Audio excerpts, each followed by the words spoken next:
everyone wants to feel like they're the best at something. But when that belief turns into taking others for granted, the universe might just teach you a lesson. Understanding there's always someone better out there is the key to humility. That's what truly makes the strongest person. My name is Mia. I've been married to my husband Thomas for 2 years. When we decided to get married, Thomas mentioned he had a troublesome sister who might end up being a burden to me. I was an only child and thrilled at the idea of having a sister. But Thomas's words also made me anxious and curious about what kind of trouble she could be. Now, 2 years into our marriage, I fully understand and have experienced what Thomas meant. I was born into a relatively wealthy family. My father runs a mid-sized trading company and is well-informed and progressive in his thinking. My parents always respected my decisions, providing an environment where I could freely experience and explore my interests. The 2008 Lehman Brothers collapse. I was an 11-year-old elementary school student at the time. Intrigued by the significant impact this event had on the world and Japan, I was fascinated by how a disruption in the flow of funds could cause such a global panic. This led me to start researching financial circulation. I've always been naturally curious and apparently quite intelligent. Noticing something different about me, my parents had me take an IQ test, and the results were beyond the normal range. As I delved into this newfound interest, many aspects became clear, but my curiosity never waned. Throughout middle and high school, I continued to research this topic, and in college, I chose a major that would allow me to deepen my understanding. As I learned more, I became eager to apply my knowledge and decided to try day trading. It was my professor who suggested that day trading was a great way to experience capital flow firsthand, but warned that it required careful management to avoid debt. I researched extensively, identifying statistically favorable stocks for the day trading. The capital was the modest sum of all the allowance I had saved up. Day trading involves buying and selling the same stock within the same day, or starting with the sale and then buying it back before the day ends, without carrying the position over to the next day. This means results come quickly. My predictions were spot on, and though the increase was modest, my funds grew. By repeating this process and gradually increasing my investment, I managed to grow the initial amount by more than 50 times in a year. It wasn't a significant sum since the original amount was small, but I wasn't sure how impressive this achievement was on a larger scale. Actually, that wasn't my main concern. What mattered to me was whether the answers I'd come up with through research were correct. In the university seminar I attended, there was a student named Thomas. He was well known for his analytical skills, and we often found ourselves agreeing on many topics, which led us to become close. After graduation, I had planned to join my father's company. Thomas had pinpointed a job at a foreign investment firm. On the day of our graduation ceremony, at the subsequent celebration, Thomas confessed his feelings to me, and I immediately said yes. I had always found his intelligence comforting, and his understanding nature made me feel at ease around him. As we both embarked on our new journeys, gaining experiences, our relationship grew stronger. I was inspired by the concept of trade at my father's company and worked on researching foreign companies to gain an advantage in negotiations and build a solid foundation for our deals. Thomas, with his innate analytical skills, began to identify profitable investment opportunities, contributing significantly to his company and earning high praise internally. Despite our busy schedules, we continued to go on dates, refreshing each other before immersing ourselves back in work. We had become each other's support system. 5 years into our relationship, we were both deeply engrossed in our exciting careers. By this time, we had become indispensable to each other, and it seemed like the right moment to move on to the next step. I want to spend the rest of my life with you, Mia. Will you marry me? I didn't hesitate for a moment to accept Thomas's proposal. I couldn't wait to start our life together. When it was time for a family meeting, Thomas said there was something he needed to tell me. There's something about Alice, my sister. You should know. She's a bit difficult and might cause you some discomfort or inconvenience. Thomas had a sister named Alice, 2 years younger than him, known for being a bit challenging. According to Thomas, Alice had always been exceptionally bright from a young age. Though Thomas himself was considered a prodigy, Alice was even more so, making them a famously remarkable pair in their neighborhood. As Alice grew up, she was seeing others as foolish and began to look down on them. Even Thomas, her brother, was inspired from her scorn, as she believed herself to be superior due to a competitive spirit.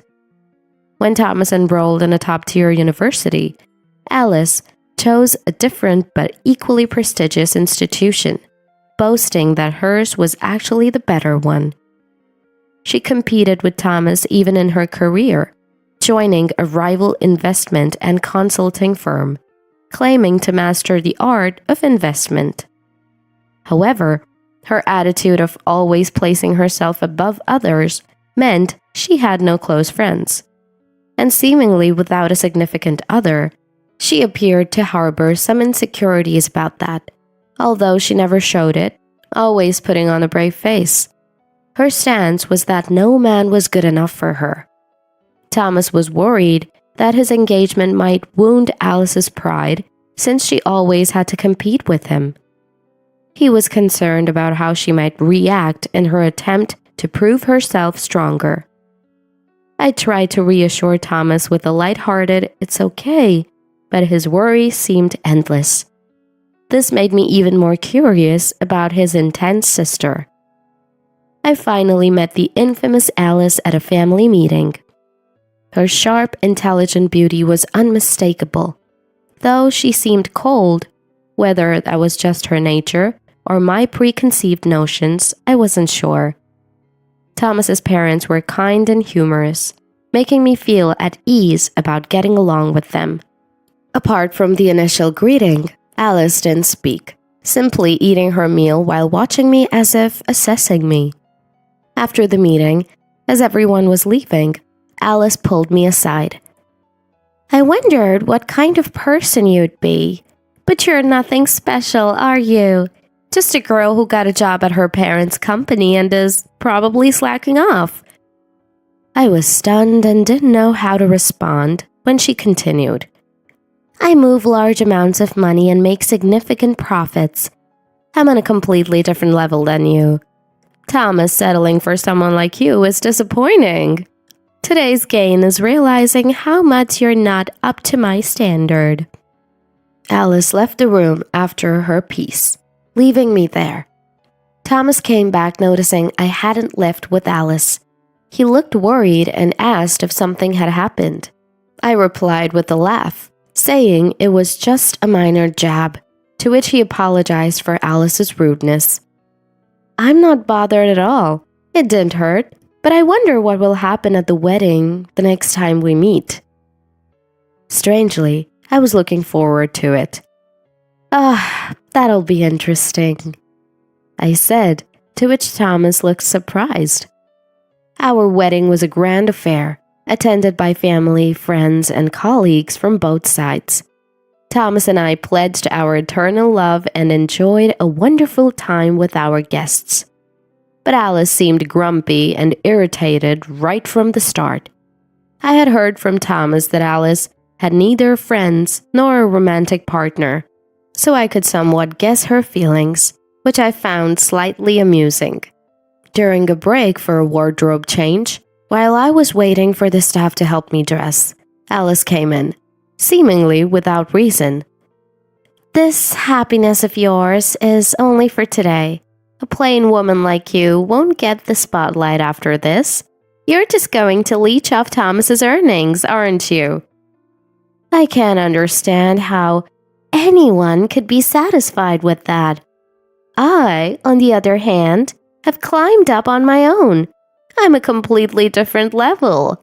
I'll find someone even better than Thomas and have an even grander wedding. After her rapid-fire monologue, a self-satisfied Alice left without giving me a chance to respond. The staff walked in just as Alice left, and I couldn't help but burst into laughter at the timing. I apologized to the puzzled staff and started changing. Alice really knew how to keep things interesting. Both Thomas and I were busy with work on weekdays, but we made the most of our weekends, enjoying our time together to the fullest. Since the wedding, I had no contact with Alice. I thought I might see her next at Christmas when visiting my in-laws.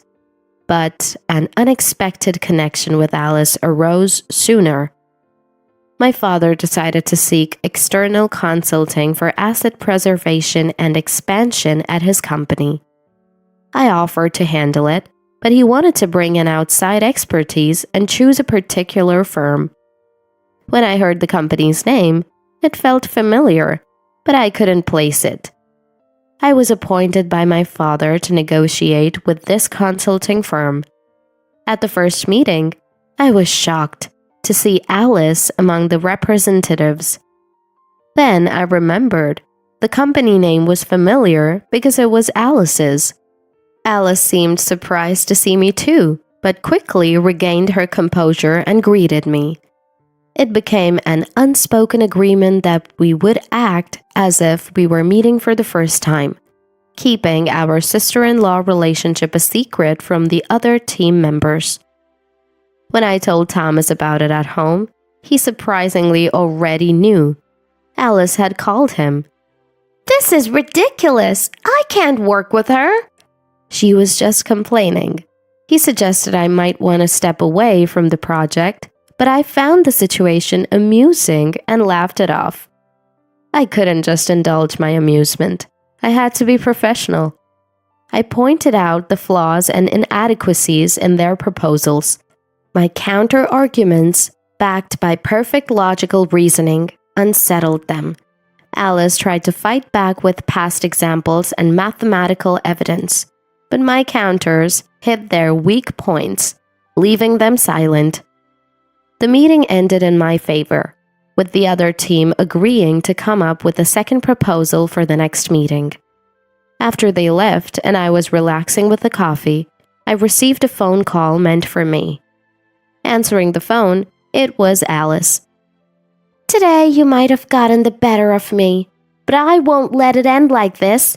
Someone as excellent as me can't be bested by you." "You're just running wild, carrying everything on your own, Alice. You need to rely on your colleagues and work together to make progress."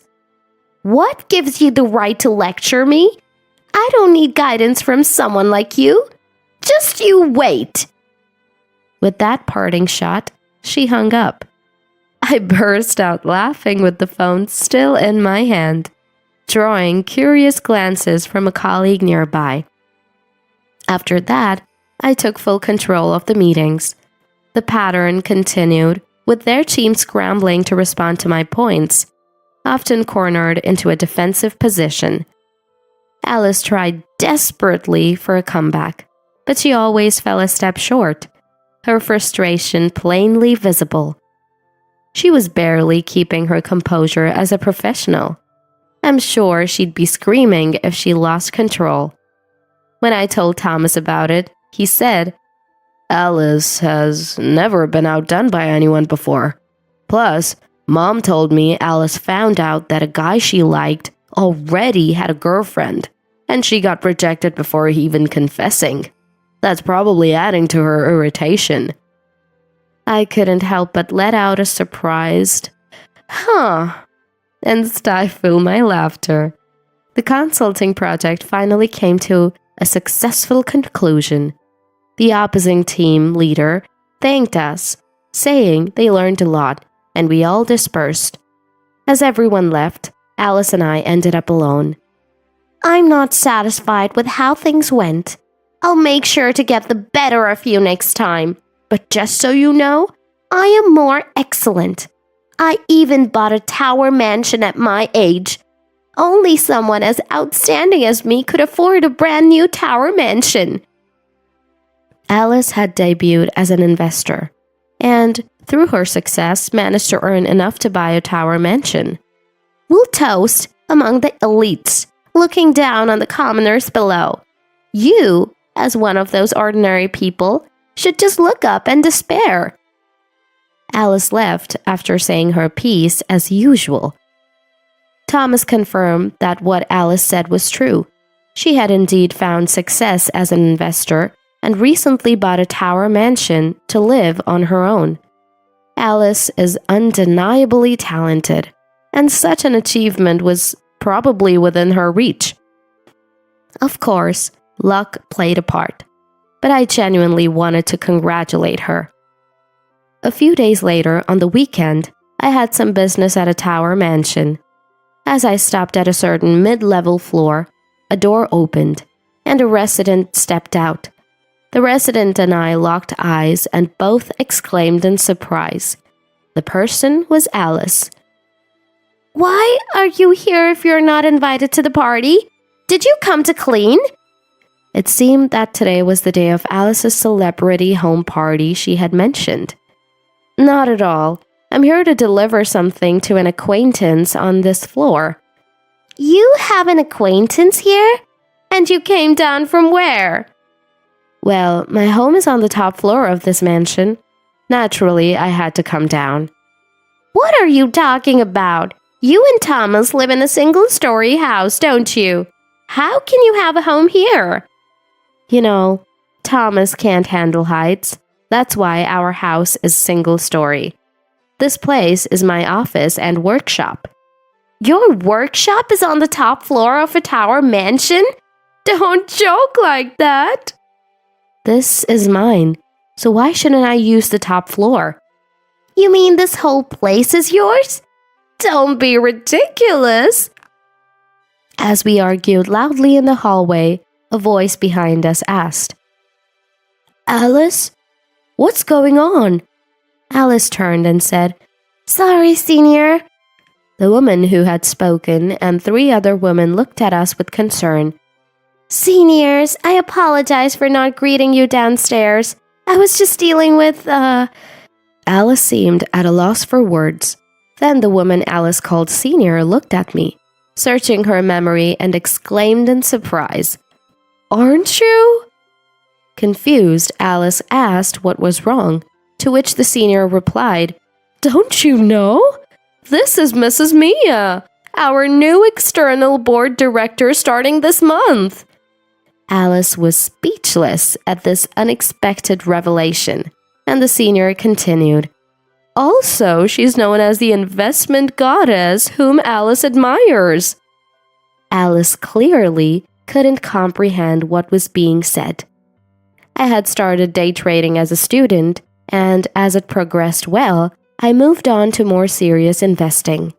I used my day trading earnings and gradually learned investment strategies through practice.